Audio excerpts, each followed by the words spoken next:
create along with me. And actually I'm recording right now. So if you don't want to be seen on screen, I understand. You can just turn your camera off. Okay. If you would like to follow along with me, go ahead and log into your either to a course that you're working on or into your sandbox, and that's brightspace.shepherd.edu. Okay. And and as we know, content is the heart and soul of everything, where you tend to build your content and build out your weeks in modules, as well as because that helps to organize your information for students. And this is where students will also go when they log into Brightspace for the first time. They will go to content to find the different lessons and modules and whatever content you build there. For both assignments and discussions, what I recommend you doing, we'll do assignments first, is going to click on the assignments tool first and building out all of your assignments for your course first before you add them to your modules.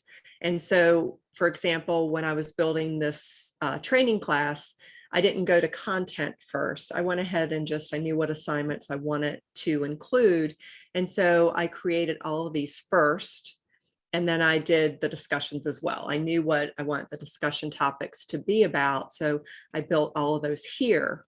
And then when I was building out the modules, I could simply add existing activities. And I'll show you how to do that after we build some content. Okay, so that's the recommended workflow. I'm going to jump over into my sandbox and show you how to create a new assignment. All right, so I'm on the home page of my sandbox, and I'm just going to go to assignments. And you can see that I've done this training before, and I have a whole bunch of assignments already in here. But let's go ahead and just create a new assignment. So I'm going to click on new assignment.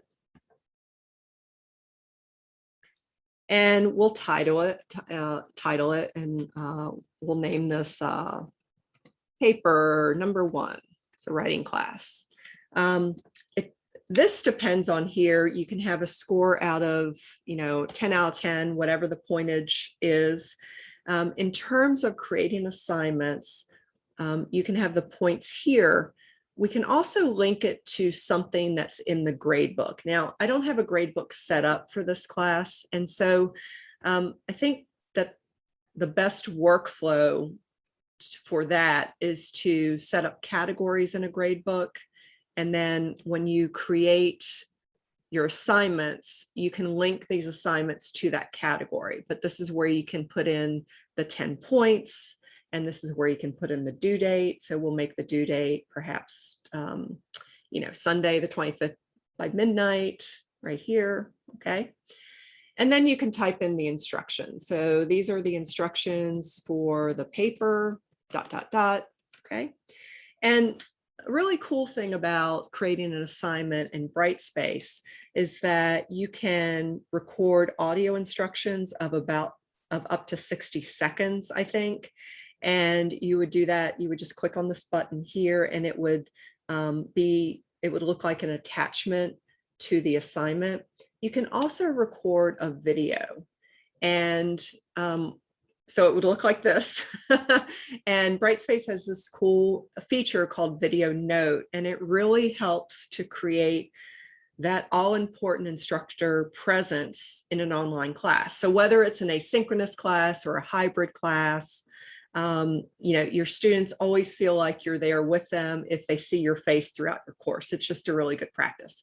And so with Video Note, you can explain the instructions, and you would just go through the motions here. And so it's going to be, you see me twice and it's a little weird. I'll go stop recording. Motions here, and so I'll pause that.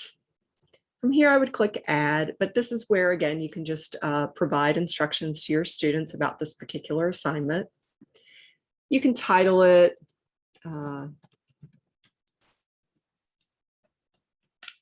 You can add a description if you want. This is really important down here, audio languages, because to make sure that your course and all elements in your course are accessible, you got to add captions. And so we can do that automatically within Brightspace, choose English, and then generate captions from the audio. and then click on add. So for this particular assignment, I can not only have written directions, but I can also have a video note that students, if they would like, they can click on it and they can hear the instructions as well.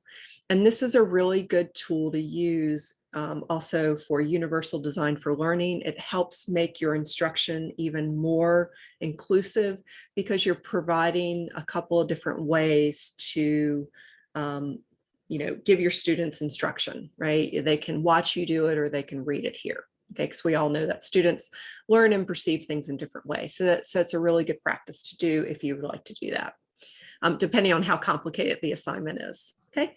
Kathy? Yeah. Or how long can you make the video? You said the audio could be about 60 seconds.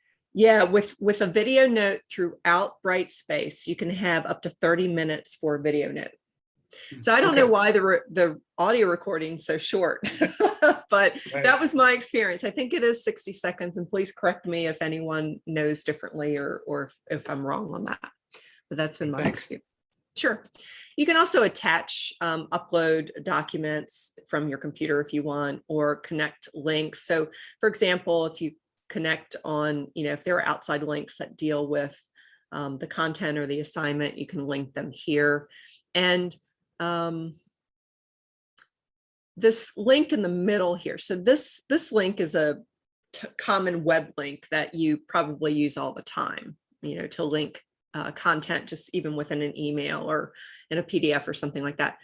This link with the lightning bolt beside it is linking content to items within Brightspace already. And so if this assignment deals with a particular lesson that you would like to connect it to, you would click on that middle tool and you can connect it to a particular course file or to a particular lesson within content. So if I clicked on content and I want to connect it to, let's say this assignment is in module 1 and they need to see my PowerPoint lecture, I could certainly connect those notes to this assignment so students would have everything that they needed right here. Okay. So that deals with all that down here. When I go over to availability, dates, and conditions, I can have a start date. So that means the start date is when the assignment is available to your students. And so I think the due date was the 25th. So perhaps I want to give them a couple weeks to, maybe I release everything on a Monday, but I want to give them 2 weeks for this. And so, or maybe it's that Sunday at midnight because I have 12:01 a.m. Actually, I'm getting confused. All right. And then the end date is different from the due date. The due date is when something is due, but it does allow students to turn items in late. It would just have a little late warning beside it. It would say late beside the assignment if they turn it in late. Okay. It would have late beside the submission. The end date is access. At what point, at what date do you want students to no longer have access to this assignment? They can see that it's there, but they can no longer turn something in. So if that end date is the same as the due date, no late work, forget about it, we're not doing that, then you would make it the same time. If you give them a little bit of a grace period, whatever that is, you can make it a couple of days later, and then then it's gone.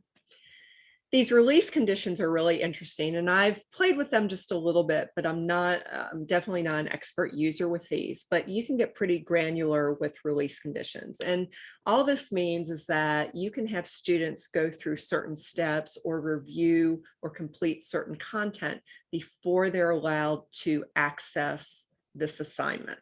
And so with these release conditions, when you click on this button, you can create a new release condition, and it might be, okay, they have to go through content, they have to visit certain content, they have to visit all content topics perhaps, but you can see how many what kinds of things that you can have them, make sure you have them do before they access that assignment. That's up to you, and that's complete professor preference.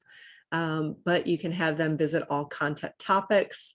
And then once they do that, they can have access, and you can see that this assignment will have this logo beside it if you've set up that type of release condition. And you can add multiple release conditions depending on what you want them to do. You can also manage special access to it. And so there might be, perhaps it's a special assignment, or an assignment for particular users, or it's has particular accommodations for users. Then you can allow only users with special access to see this folder.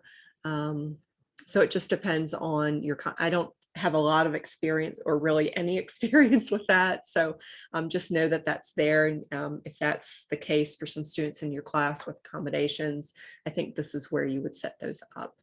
Okay. The next item, we have submission and completion.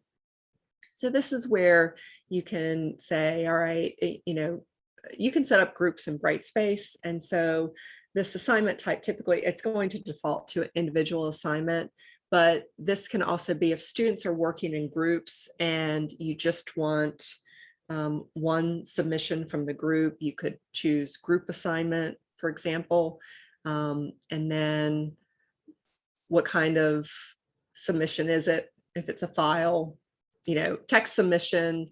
File is when they upload something to the assignment to turn it in. Text would be they use the HTML editor just to answer the questions or whatever it is. On paper, just that means they would show it to you in class, perhaps if you have a hybrid, and then unlimited. And then files per submission. Lisa, you have a question? Well, I used this yesterday. Oh, good. Talk to us.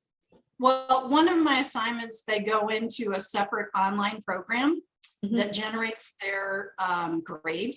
And then I have to access and manually input those grades in.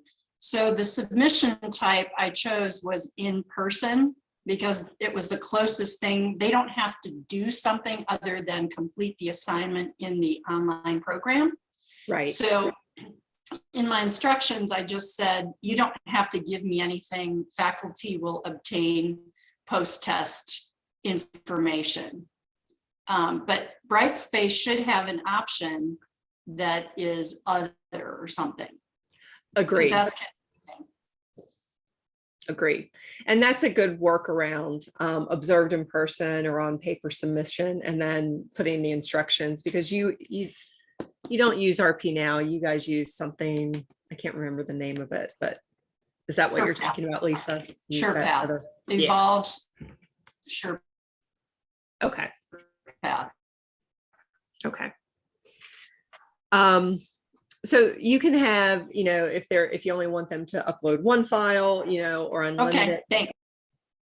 Oh yeah, sure, Lisa. Yeah. And then submissions, how many are allowed? Just know that these are options that you have. You can enter an email or multiple emails separated by a comma to receive notifications when an assignment is submitted if you want. So perhaps if there's a student, when I was teaching in K-12, I would always have students who, where it was late and it's like, okay, I'll give you more time. And so this would be helpful that, once they turn something in, that it notifies you. That's always helpful because you don't always know when students turn in something late unless you go to look for it. And then my K-12 kids were always like, my high school students were always like, well, why haven't you graded yet?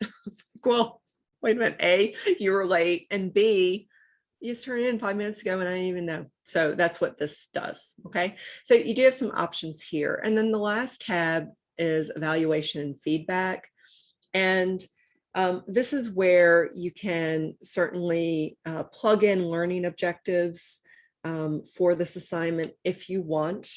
I recommend this item if you are putting your course up for Quality Matters certification, which if you're doing a full build of an online course, I recommend you include objectives like why are they taking this or why are they doing this assignment. Quality Matters is very big in alignment, so this would come in handy there. Otherwise you probably don't really need it unless you like to include your objectives and everything.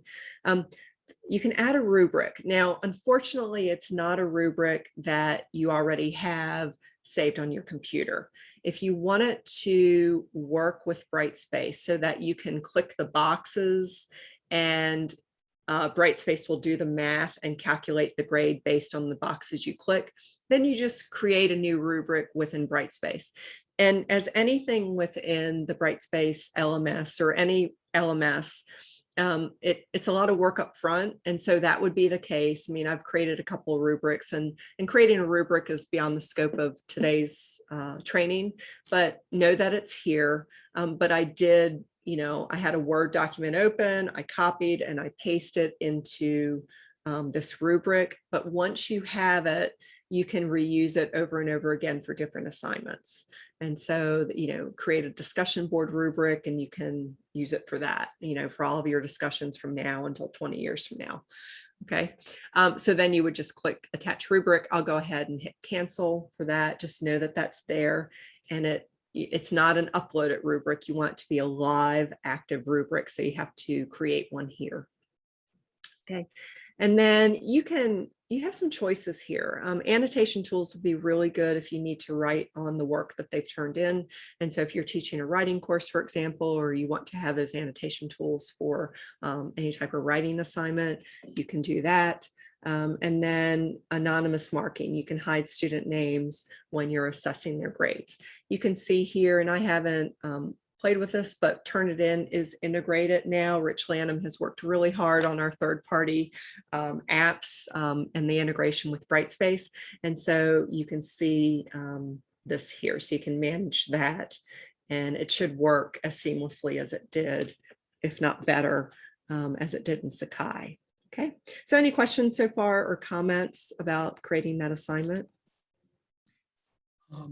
I have a question. Sure. Some of the assignments I give are multiple choice. Yeah. How would I sort of structure that? Yeah. So David, how this is set up?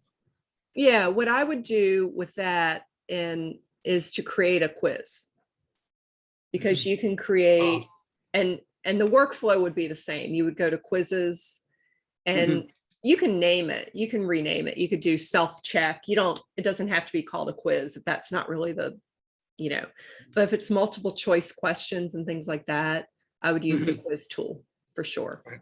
And is that something then they can, like, I can sort of keep it open until a certain due date or end date? Absolutely. You can set the dates, you can have it open for your entire course or for half of your course. Yeah.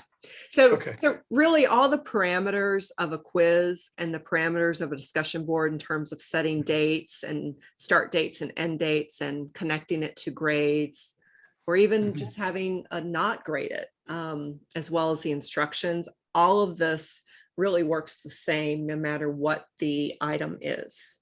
Okay, but you would just use a different tool for it. Like, the assignments tool or the discussion tool or the quiz tool. Yeah. Good question. The last thing, it defaults to not visible here. And so whenever you see this eyeball icon, you'll either see at the bottom, you'll see this at the bottom for assignments. If you want it to be visible, make it visible. And it will depend on the dates. Okay, so if I don't have this, even though I'm clicking visibility, it's not going to, students will not have access to it until July 12th. Okay, but make sure you make it visible, and then you can hit save and close. And it's thinking, it's saving and closing as we speak. And I have paper number 1 down here. We can see that I have my release conditions icon, that it's connected to, well, I didn't connect it to an item in the grade book, but if I want to edit this, I would just click on this drop down arrow or chevron, I've seen it called, and I can edit the assignment here. I can also hide or show it to users from just this drop down menu here. I can delete it, I can copy it and change it. Okay, so you have these different kinds of options just from the drop down. Okay, so in order to create a new assignment, the whole idea is to be able to build it in assignments and either build one at a time, or if you know what your assignments are for the semester, I would just build them at one time. And that seems to be the most efficient workflow for that item. Okay. We're going to jump on over to discussions, and the workflow is very similar. I don't have any discussions in here, but if you know what 3, 4, or 5 discussion boards you're going to have within your class for the semester, I would just go ahead and build them out at the beginning of the class and set the dates, and then you don't have to worry about them. Okay, so that's the recommended workflow. But what you have to do, there are 2 things involved in a discussion when creating a discussion. And again, I'm underneath the discussion tool. And you can see that I have the choice when I click on new, that I can create a new forum or a new topic. Now, in order to create a new topic, you have to have a forum to put them in.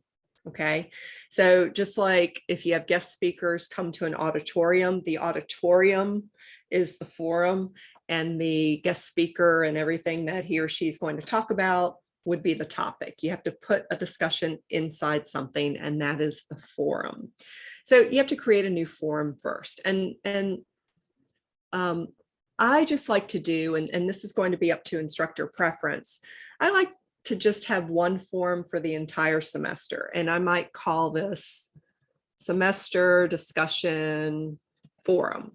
Okay. And so if you want to break it down and have different forums for, perhaps you have a forum for icebreakers, and then maybe you have one for the first half of class, chapters 1 through 5. You could certainly call it chapters 1 through 5 discussion forum, and then you can break it up. I think it just depends on how many topics you have within a semester. If you have a lot, it might be good to have multiple forums to help organize that content. In my training class, I have 4 discussion topics, and they can all just go in the same forum. Okay, so with this, I can have a discussion, and maybe my first one, maybe I want to set up just a general, I don't have to really do a description for this because it's a forum, but you can just say all discussion topics will be included. Okay, but again, you can arrange for a forum is sort of like the theme. Okay, so my theme is semester discussion posts. You have some options here in terms of allow anonymous posts or not, whether or not you want to approve individual posts, so you get to see them first before they're shown to the class. Some of you might want that, especially if you teach younger students or you haven't been through netiquette, haven't talked to them about netiquette issues. Users must start a thread before they can read and reply. So this is, they have to write their own post first before they see anyone else's. And then you can either display forum description and topics. And that's what this is. Do you want to display this forum? Typically, you don't have to or need to, but depending on how you set up your class, you might want that. Okay. From here, I can just hit save and close, but if I'm ready to save and add a topic, I have that choice here. So I've created the forum, and I can certainly put restrictions in here before I save it and close it. And I can hide it from users, or I can have a start date and end date. You don't have to change this. You can change it if it's just going to go along with the banner dates of when your course starts and when your course ends, pretty much. But it'll just be open in general if you don't put anything here. Okay. You have some unlocking, locking options, and then release conditions as well for this particular forum. Because I only have one forum for the entire semester, I'm not really going to pay attention to any of this, but if you have multiple forums, you might want to. Okay. So I'm going to go ahead and hit save and add topic.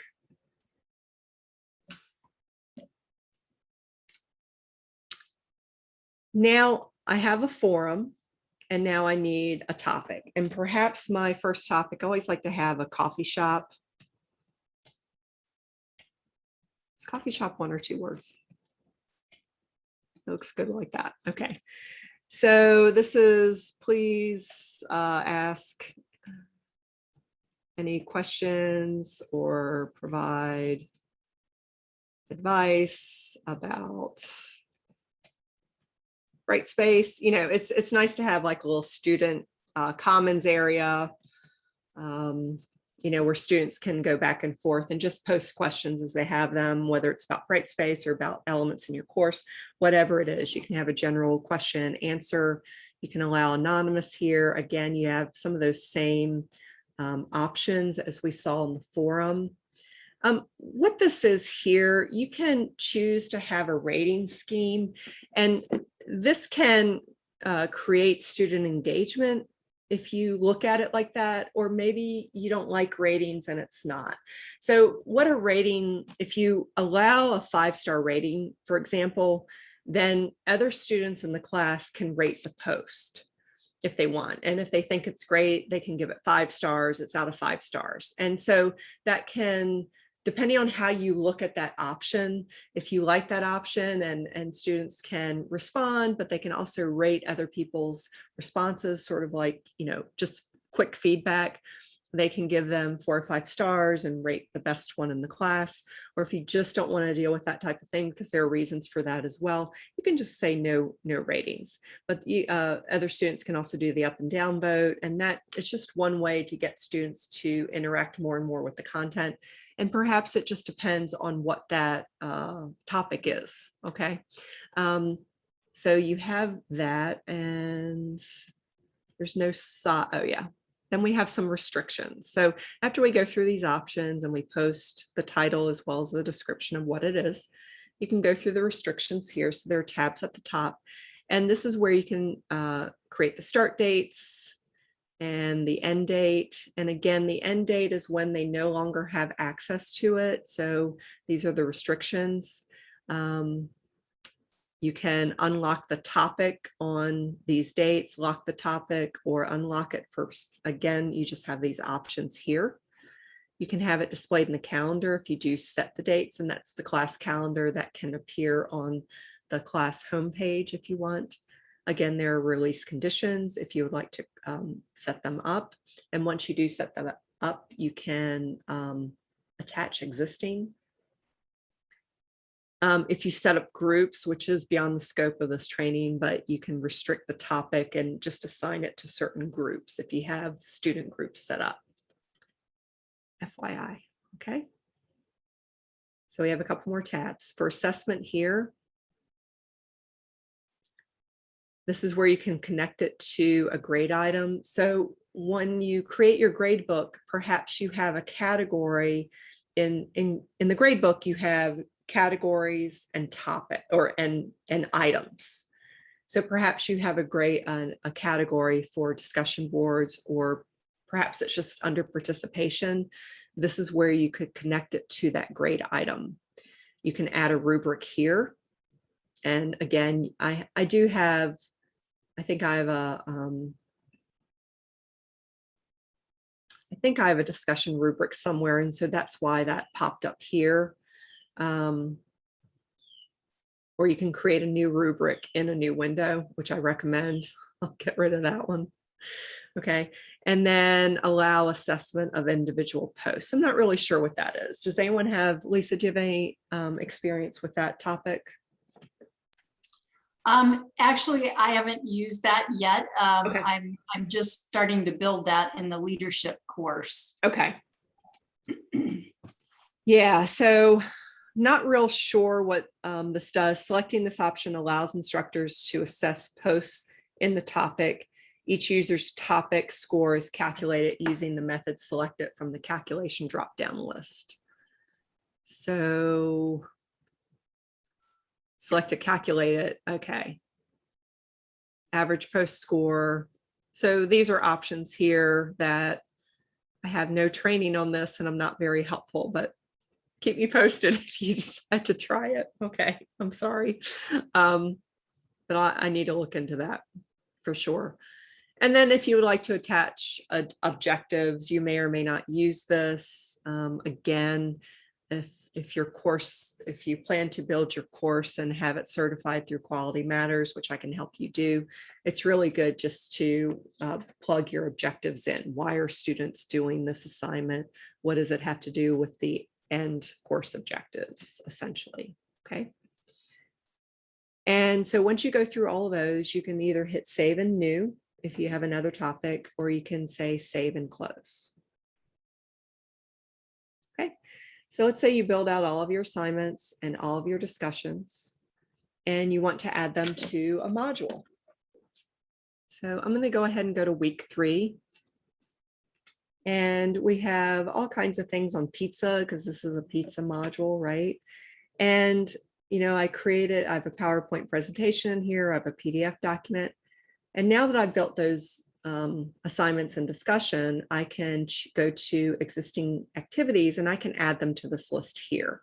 And I think that if you're building using a module structure for your students, which is a best practice to help students navigate your course and to know where everything is, then you can, you know, if you want them to begin working on an assignment in any particular week, you would just click on the drop down beside existing activities, click on assignments, and you can see all of them are listed.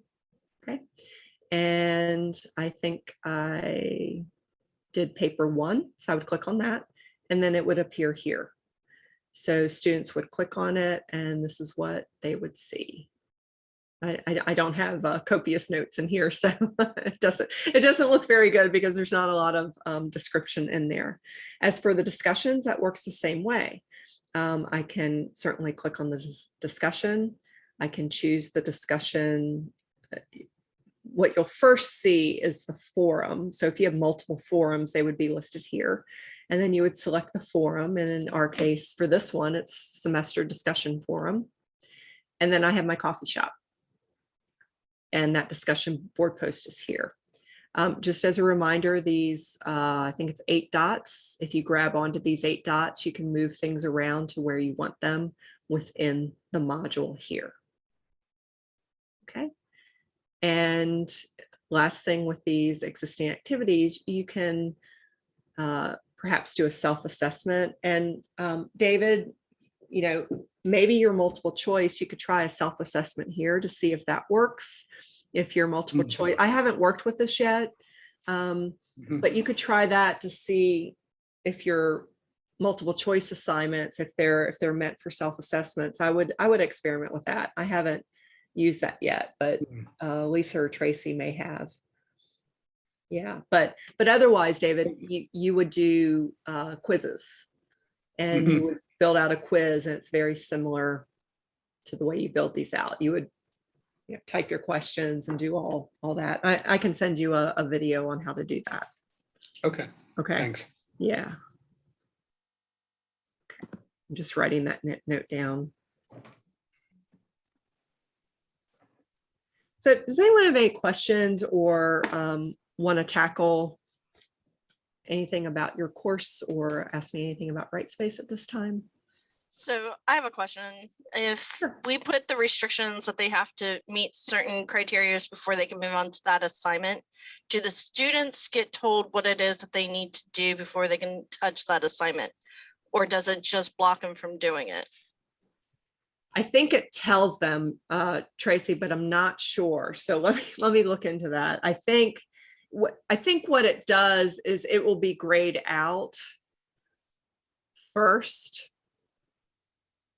And I feel like I've seen you must go back and look, but that's a good question. I don't know. Okay. So but I will email you in the notes. So I'm just writing that down.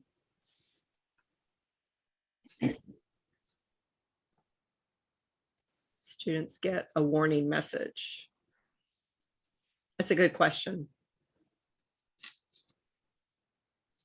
I'll try it and see. All right, thanks. Okay, sure. So my question, I did my grade wizard and I created my categories. Then I went to assignments and I did multiple assignments because I'm thankfully I'm doing what you said we're supposed to do. I've already got them and it was easy to copy. That copy assignment is a wonderful thing. That no category, it asked me to, if I wanted to create a category, but then it didn't put it under a category, similar to how if you have exams as a category in grades, and then you have exam 1, exam 2, exam 3 under that category. But I didn't understand how categories worked in assignments. All right, so I actually do, I didn't realize I had a grade book set up. All right, so I have an assignments category. This is easier to show it to you through manage grades. So I'm in the grades tool, and if you go to manage grades, you can see that the grade out bars are the categories set up in the grade book. And the way, you know, the first step to setting up a grade book is using the setup wizard, and there are 7 steps, and just let it take you through the steps. That's the best thing to do. And then this is sort of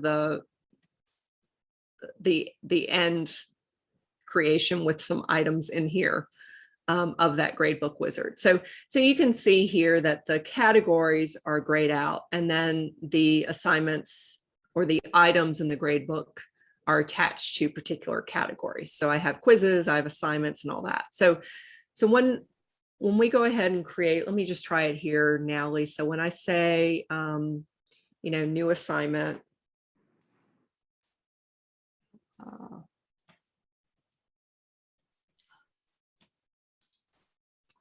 and I want to say it's 10 points, and I want to connect it something in grades, choose from grades, create and link to a new grade item.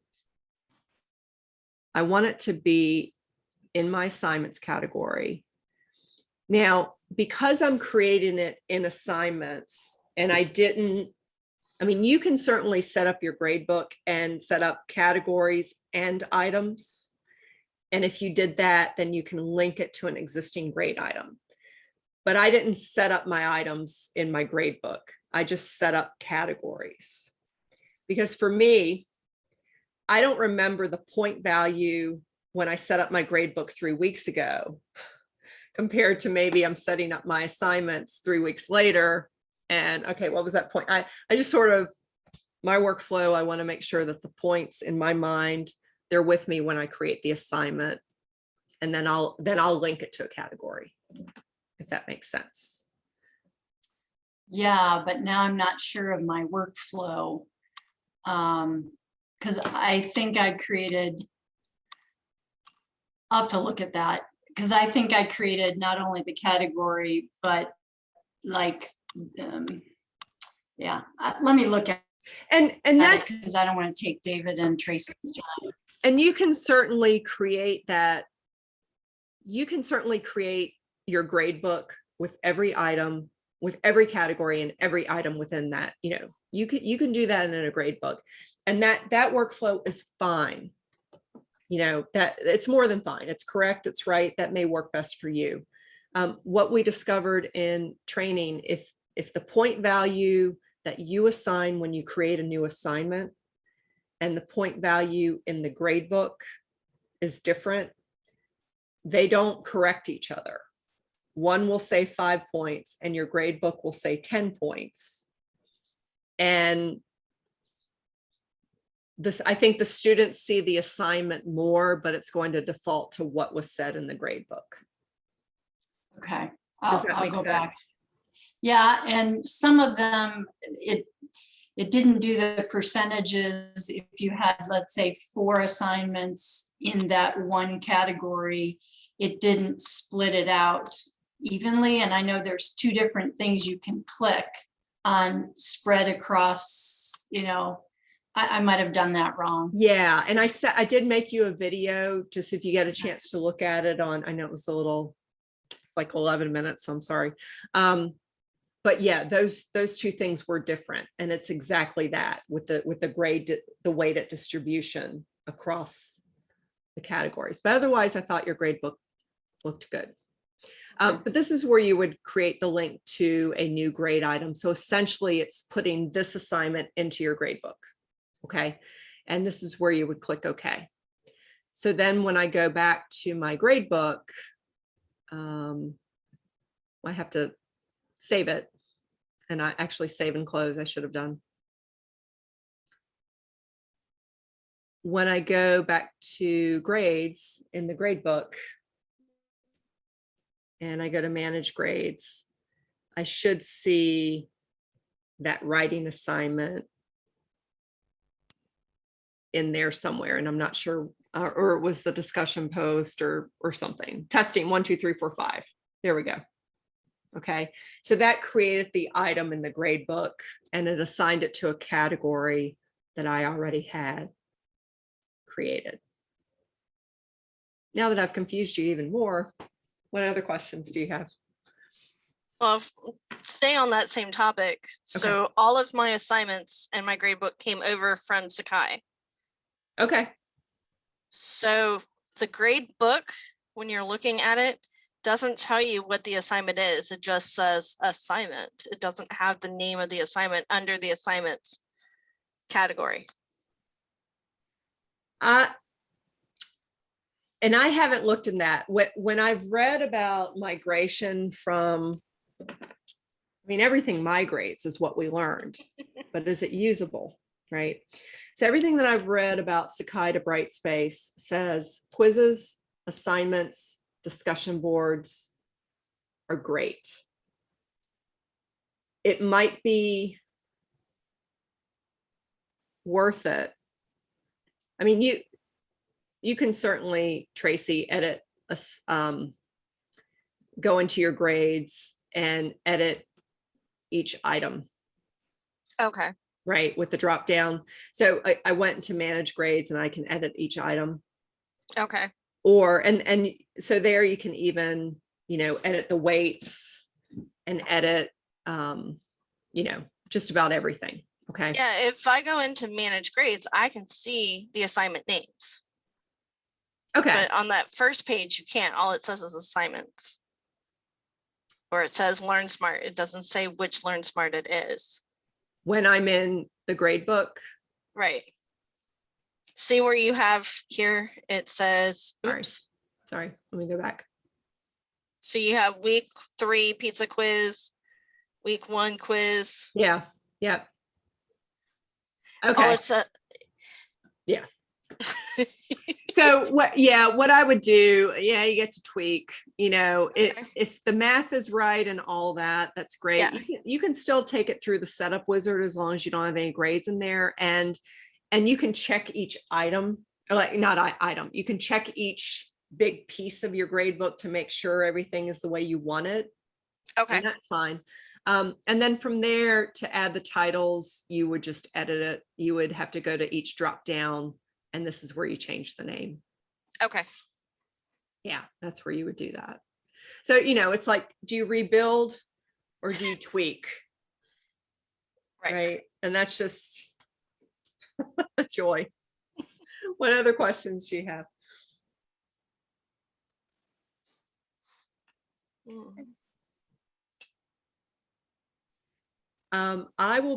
I'm around this weekend. I know you're probably building courses, especially if you're teaching coming up. And so if I see an email from you on Sunday, I'm going to answer it. That's not, so I know that's when instructors work on things, and you work on things when you have time to work on things. So I want to be as responsive as possible. So if you have questions, just reach out at any time. If you want to set up an individual meeting, or if you want my help to help you build your courses out, I can do all that. Just email me and we'll set something up. Okay. But have a wonderful holiday, and thank you so much for your participation today. And I'll see you soon. Thank you. See you soon. Thank We'll be in you. touch. Bye. Great holiday. Goodbye. Thank you. Bye, everybody. Goodbye. Really quick before you hang up. Oh, God, yeah. Oh, you just caught me. Yay, Tracy.